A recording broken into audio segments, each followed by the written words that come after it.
जय Hind friends. Math की अपने पीवाई की सीरीज में आज मैं कुछ और अच्छे क्वेश्चन लेके आया हूँ जो एग्जाम पॉइंट ऑफ व्यू से भी इम्पोर्टेंट है और कुछ नई लैंग्वेज के साथ में है, जिस वजह से उनको अटेम्प्ट करने वालों की संख्या बहुत ही कम है और उनमें से मैं भी एक हूँ। कल परसों एक भाई का कमेंट आया था कि भाई तुमने खुद ने तो स्किप कर रखा है क्वेश्चन। अरे भाई स्किप कर रखा है तभी तो करवा रहा हूँ। मुझसे हो जाता है, क्वेश्चन आसान होता तो क्यों करवाता। देखो, CGL 2023 में 14 जुलाई को थर्ड शिफ्ट में आया है क्वेश्चन। 8% लोगों ने इसको सही किया है खाली। क्वेश्चन क्या है? जहांगीर को 1 घंटे में 90 किलोमीटर की दूरी तय करनी है। ठीक है, तो सबसे पहले अपन इतनी बात को लेते हैं, 90 किलोमीटर बता रहा है वो, इसका मतलब अपन इसको 90,000 मीटर बोल सकते हैं। मीटर में मैं इसलिए ले रहा हूँ क्योंकि सारी वैल्यू आगे मीटर में काउंट होनी है।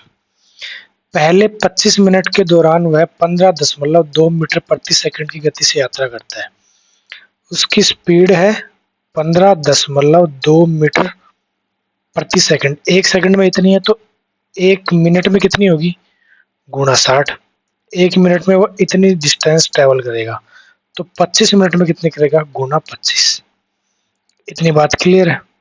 तो यहाँ से अपन को पता लग जाएगा ये टाइम है ना। तो स्पीड इंटू टाइम क्या आ जाएगा? डिस्टेंस आ जाएगा, कितनी डिस्टेंस उसने ट्रेवल कर ली। अब 25 को अपन 60 से गुणा करेंगे तो वो आएगा 1500, और 1500 को अपन जब 100 इससे गुणा करेंगे 15.2 से तो वो आएगा 15 दूनी 30, 3 15 पर 75 और 3 78, और 15 को 15 और 7 22। तो एक जीरो यहाँ, 2 जीरो यहाँ, एक जीरो कम हो जाएगा क्योंकि ये पॉइंट था, तो ये बनेगा 22,800। तो मैं यहाँ लिख रहा हूँ उसने 22,800 मीटर की डिस्टेंस ट्रेवल कर ली। कितनी देर में? 25 मिनट में। बात क्लियर यहाँ तक? ठीक है, आगे बढ़ते हैं। अब उसको ट्रेवल करनी थी 90,000, 22,800, तो उसने ट्रेवल कर ली तो 67,200 मीटर की डिस्टेंस उसे और ट्रेवल करनी है। ये डिस्टेंस है। अब उसको टाइम कितना लगा? जहांगीर ने समय पर अपने गंतव्य तक पहुंचने के लिए शेष अवधि के दौरान चाल कितनी मीटर प्रति सेकंड होनी चाहिए? कि उसने बोला कि 67,200 मीटर जो बचा है वो ट्रेवल करना है उसको। बाकी 1 घंटे में जो बचा टाइम है, 25 मिनट तो ले गया पहले ही, तो 35 मिनट उसके पास बचा है इसमें, तो उसकी स्पीड कितनी होनी चाहिए? तो डिस्टेंस अपॉन टाइम कर देंगे। टाइम है 35 मिनट, और डिस्टेंस अपन को मीटर में दे रखी है, तो अपन इसको जो टाइम है इसको सेकंड में चेंज करेंगे तो अपन 60 से गुणा कर देंगे इतने सेकंड में। तो अपन 0 से 0 काट देंगे, 6 से अपन इसको काटेंगे तो ये आएगा 6 एकम 6, 6 एकम 6, 6 दूनी 12 और 1 जीरो, 1120, और बटे में आएगा 35। अब अपन इसको 7 से काट देंगे तो 7 एकम 7, 7 से 42, 160 आ जाएगा। 7 से काटेंगे तो आ जाएगा 5, और 5 से 160 काटेंगे तो आ जाएगा 32 मीटर प्रति सेकंड उसकी स्पीड होनी चाहिए बची हुई 35 मिनट में, उस बची हुई दूरी को ट्रेवल करने में। सी अपना आंसर बनेगा। अच्छा सवाल था ये भी। आगे बढ़ते हैं नेक्स्ट क्वेश्चन की तरफ। देखो यार, क्वेश्चन है DI का, और ये भी CGL 2023 में 14 जुलाई की थर्ड शिफ्ट में पूछा गया है। सिर्फ और सिर्फ 13% लोगों ने इसको सही किया है। सही स्किप करने वालों की कैटेगरी में मैं खुद भी हूँ। देखो क्या था, क्वेश्चन मुश्किल नहीं है। उसने सब छात्रों की संख्या दे रखी है, दिल्ली, कानपुर, मुंबई, मद्रास और गुवाहाटी, 5 शहरों में। टोटल संख्या कितनी है? 2080। ठीक है, और दिल्ली, कानपुर और गुवाहाटी तीनों की मिलाकर कितनी हो जाएगी? 400 और 300, 700, 700 और 300, 1100, 50 यहाँ, 30 यहाँ, तो है 1180। तो 1180 अपन इसमें से घटा देंगे तो ये बचेगा 900। तो इसका मतलब ये हुआ कि बम्बई में, IIT बम्बई में और IIT मद्रास में टोटल संख्या कितनी है? वो है 900। अब आगे उसने एक बात और बोल ली है। उसने बोला है कि यदि IIT बम्बई और IIT मद्रास में छात्रों की संख्या से मद्रास से 20% कम है, 20% की फ्रैक्शन होती है 1/5। यदि मद्रास में 5 है तो बम्बई में 4 है। ठीक है, तो ये टोटल कितनी है? 9 यूनिट है, और 9 यूनिट का मान 900 है तो 1 यूनिट का मान आ जाएगा 100, तो 4 यूनिट का मान आ जाएगा 400, और 5 यूनिट का मान आ जाएगा 500। तो अपन से पूछा है उत्तर में कि IIT बम्बई में छात्रों की संख्या कितनी है? तो वो है 400, तो यहाँ अपन 400 लिख सकते हैं। यही अपना आंसर था। और मद्रास में पूछता तो अपन बता देते 500। तो 400 अपना डी ऑप्शन है। देखो 400, इतना सवाल था खाली। बताओ था क्या मुश्किल? नहीं था, लेकिन मैं खुद स्किप कर गया था। आगे बढ़ते हैं। नेक्स्ट क्वेश्चन में क्या बोल रहा है? नेक्स्ट क्वेश्चन में बोल रहा है कि देखो, एक प्रवेश, ये भी सीजीएल 2023 में ही आया है, इसको भी करने वालों की संख्या कम है। एक प्रवेशिका पाइप मतलब पानी भरने वाला पाइप है 140 घंटे में।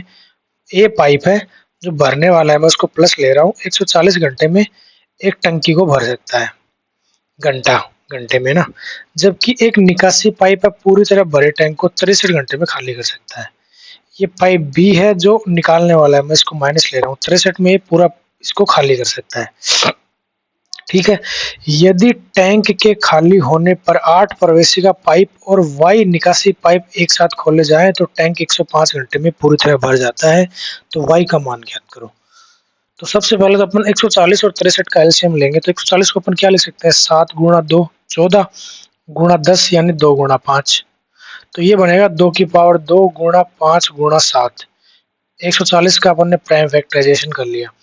इसके बाद में अपन ने 63 का प्राइम फैक्टराइजेशन करेंगे तो 3 की पावर 2 9 गुणा 7, ये अपन ने कर लिया। तो यहाँ से अपन क्या ले सकते हैं? 2 की पावर तो 2 ले सकते हैं यानी कि 4, गुणा 3 की पावर 2 ले सकते हैं यानी कि 9, और गुणा 5 और गुणा 7 ये ले सकते हैं अपन इसका एलसीएम।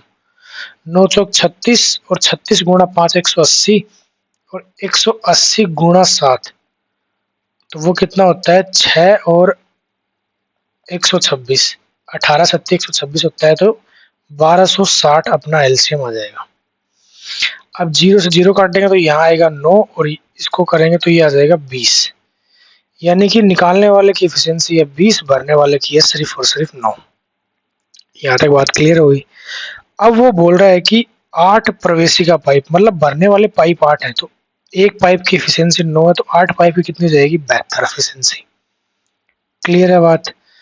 और वाई निकासी पाइप है। निकासी पाइप कितने हैं? वाई एक साथ खोले जाए तो टैंक भर रहा है, इसका मतलब प्लस वाले ज्यादा है माइनस वाले कम है, तभी तो टैंक भर पा रहा है।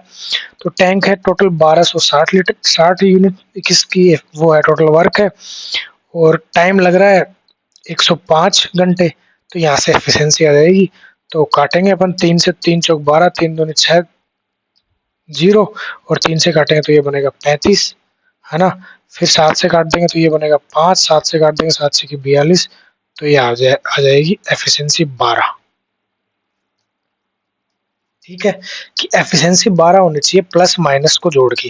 तो अगर प्लस की 72 है और प्लस की टोटल लास्ट में 12 आनी चाहिए, तो यहाँ कितनी घटानी पड़ेगी अपन को? 60 घटानी पड़ेगी। क्यों? क्योंकि 60 निकालने वाला पाइप है। और यहाँ इसको 60 बनाने के लिए अपन को y का मान कितना लेना पड़ेगा? 3।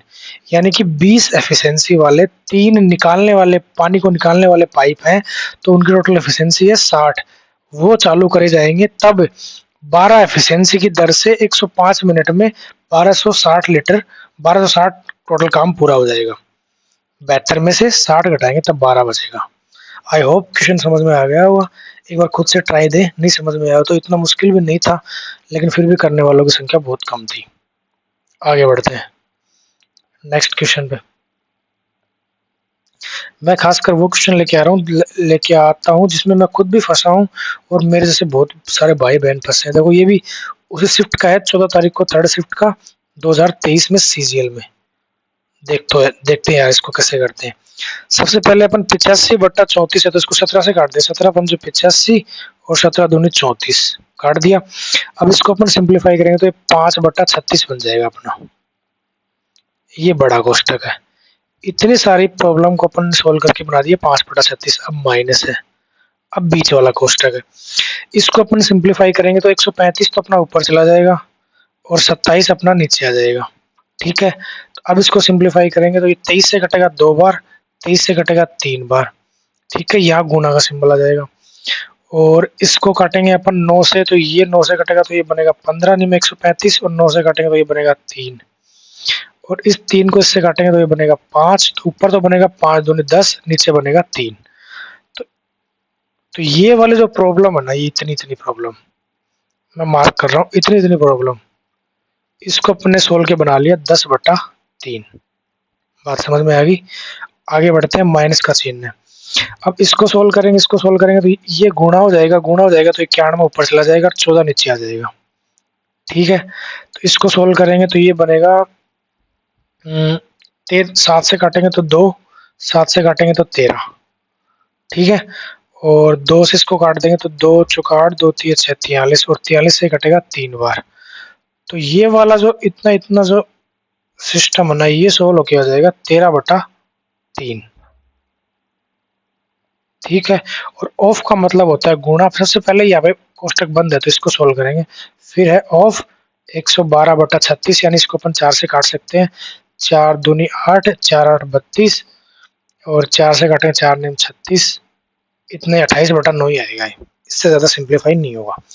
तो इसको अपन सोल्व करेंगे तो एलसीएम आ जाएगा 3, तो ये आ जाएगी -3/3, तो कटेगा तो ये बनेगा -1, और -1 को अपन 28/9 से गुणा करेंगे तो ये भी बन जाएगा -28/9। ठीक है,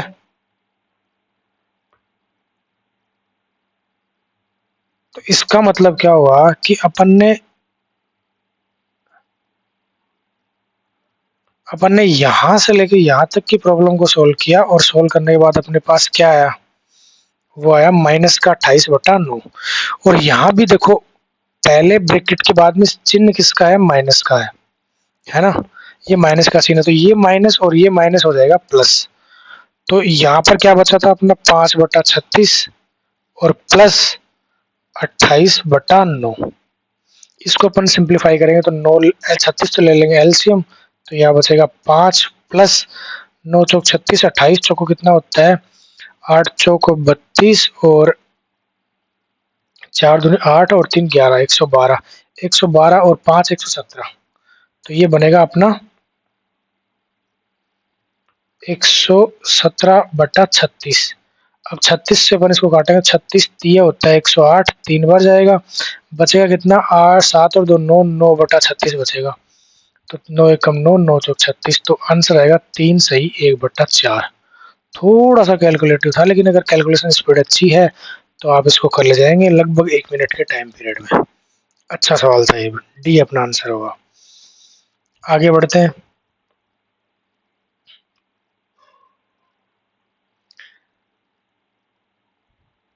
ये एक क्वेश्चन है, देखो ये भी आया हुआ है इसी शिफ्ट में, है ना। ए और बी के पास कुछ टॉफियां हैं। यदि ए बी को एक टॉफी दे देता है, माना एक ये ए है, ये बी है, इसके पास एक्स टॉफी है, इसके पास वाई टॉफियां हैं।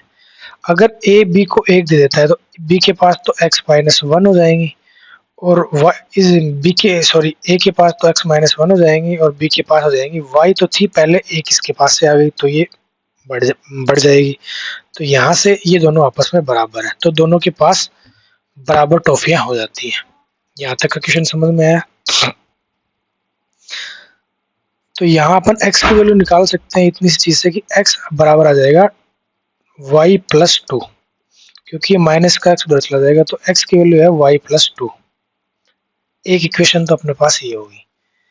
दूसरी कंडीशन में वो बोल रहा है कि यदि b a को एक टॉफी दे देता है b, तो b के पास तो पहले y थी, अब उसने एक इसको दे दी x को, तो इसके पास एक कम हो गई और x के पास एक आ गई। ये जब एक आ गई तो a के पास b से दोगुनी टॉफी हो जाती है। a के पास जो टॉफी है ना वो b की दोगुनी है, ये हो जाता है। ठीक है, सॉरी यहाँ पे y नहीं है, यहाँ पे एक है ना। तो ये हो जाएगा, तो यहाँ पे बनेगा x+1 बराबर 2y-2। अब x की वैल्यू अपने पास y+2 पहले वाले समीकरण से निकाली थी अपन ने, वो दूसरे वाले समीकरण में अपन रख देंगे, ये वाले उठा के यहाँ रख देंगे। तो देखो यार, y+2 अपन ने x की जगह रख दिया, और +1 बराबर 2y-2, तो ये बनेगा y+3 बराबर 2y-2। तो यहाँ से ये y इधर चला जाएगा तो ये बनेगा y, और ये 2 इधर आ जाएगा तो बनेगा 5, यानी y का मान अपने पास 5 आ गया। और जब y का मान 5 आ गया तो y का मान अपन जब उसमें रखेंगे तो y का मान 5 है, तो y के पास में एक टॉफी x ने दी थी तो y के पास 6 हुई थी, और इसका मतलब a के पास 7 थी। देखो a था b था, इसके पास तो y थी, y का मान आ गया 5, और इसके पास x थी, इसने एक इसको दी थी, तो इन दोनों की आपस में बराबर हो गई, तो इसकी तो 6 हो गई थी, इसकी भी 6 हो गई थी, इसका मतलब इसके पास पहले 7 थी, तभी तो इसकी एक देने के बाद 6 हुई, तो इसका मतलब इसके पास तो 5 है, इसके पास 7 है, टोटल टॉफी कितनी होगी 12। 12 यही अपन से पूछा था, ये अपना आंसर बनेगा 12। नेक्स्ट क्वेश्चन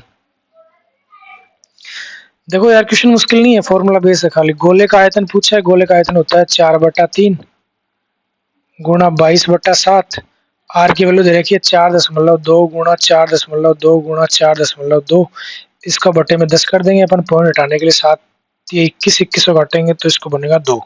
देखो यार, अब गुणा करने चले जाएंगे तो अपन करते रह जाएंगे, यूनिट डिजिट से अपन जा नहीं सकते क्योंकि 3 ऑप्शन ऐसे हैं अपने पास जिनकी यूनिट डिजिट सेम है।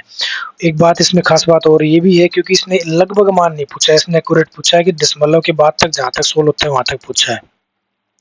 तो अपन इस क्वेश्चन में लगाने का सबसे बेस्ट तरीका डिजिटल सम लगा देंगे। यहाँ है 4, यहाँ 2 और 2 4 है गुणा, नीचे तो 0 है तो कोई मतलब ही नहीं है इस चीज का, है ना।